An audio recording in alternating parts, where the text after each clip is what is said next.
Hello, I just recently watched the movie Friday. There was a scene in there that cracked me up. Pops came out of the bathroom and said, "Whoo! Don't nobody go in there for 30, 45 minutes. Somebody open up a window." Now, if you had went in there after him, you might start to cough.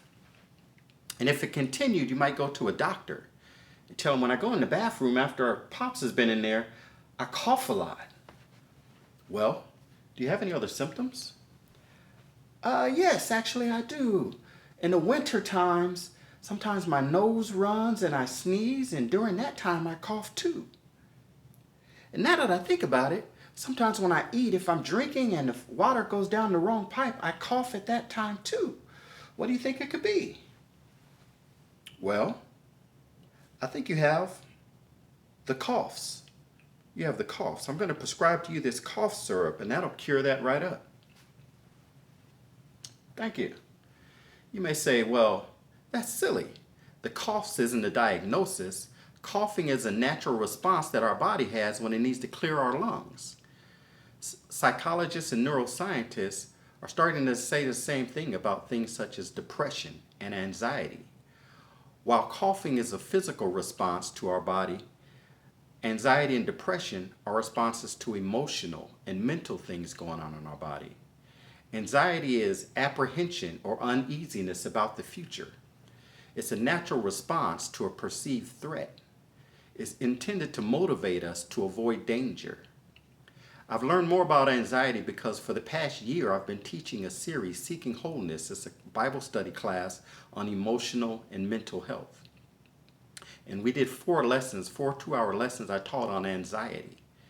During those 2-hour lessons, although I consider myself as a calm, even-tempered person, I realized that I struggled with anxiety. And a lot of things going on in my life were the results of anxiety. For instance, I had acid reflux, indecision, procrastination, and even high blood sugar. So although both of my parents had diabetes, and I have it as well, I realized that it spiked based on anxiety. And anxiety looks different in different people, and it shows up in different ways. Physically, it shows up in me as tension in my stomach and tension in my muscles in my upper back.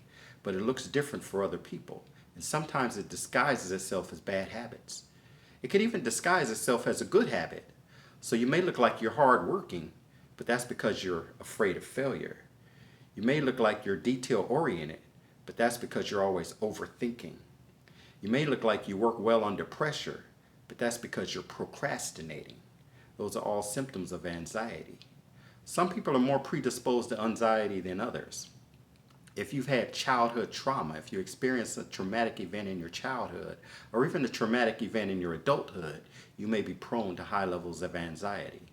Also, if you're going through a current life-stressing event, such as a divorce, or a financial struggle, or a loss of your job, or maybe you're living through a global pandemic. Many of us have been going through many of those things over the past year, so it's natural to have depression and anxiety. You'll be prone to higher levels of depression and anxiety. Also, something that leads to anxiety is if you have a distorted thought pattern. So maybe you believe that the puppies are trying to take over the earth. So every time you see a puppy outside, you see a puppy on TV, you think that puppy is about to attack you and kill you, and that the puppies are trying to take over the earth. And you're consumed with thoughts of puppies taking over, so you're going to have higher levels of anxiety. So we're predispositioned to be anxious because of certain things. They did a study at Cambridge University, and they found that poverty actually predisposes you to high levels of anxiety. People who live in poverty will tend to have higher levels of anxiety. But what they also found in that study is just being predisposed to higher levels of anxiety doesn't necessarily mean you'll have it. What's of equal importance are your coping mechanisms, how you deal with stress and anxiety. So we all deal with stress and anxiety in different ways. Some people will take a drink when they're anxious. Some people will scroll on social media. Some people will go to the gym and exercise or get outside in nature and walk. Some people will go online and shop. Some people will binge watch on Netflix. We all have different ways of handling anxiety, some more effective than others, some more healthy than others. And during my classes that I taught, I presented over 40 different techniques to deal with anxiety. And actually, through implementing some of them, I was able to cure the things that were going on with me. I no longer have acid reflux. I actually no longer, so I've had to take medicine for diabetes for years. And at the beginning of the pandemic, I was still taking medicine pills. But I no longer have to take any medicine for my diabetes. It's at normal levels now. So I want to tell you about some of the techniques that you can use to deal with anxiety. The first is a technique called 5-finger breathing. So what you do is you take one hand and spread out the fingers, and you take a finger from your other hand and you trace around your fingers. And as you go up, you breathe in.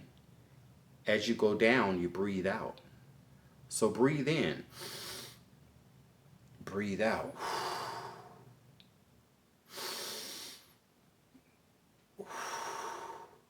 And after doing this for 2 to 3 minutes, you'll find that your anxiety will decrease.